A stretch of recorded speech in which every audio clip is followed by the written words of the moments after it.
کچھ لوگ اوقل یا اورینا قبیلوں کے مدینے میں آئے اور بیمار ہو گئے۔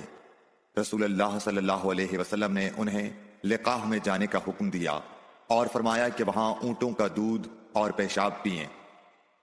چنانچہ وہ لقاح چلے گئے، اور جب اچھے ہو گئے تو رسول کریم صلی اللہ علیہ وسلم کے چرواہے کو قتل کر کے وہ جانوروں کو ہانک کر لے گئے۔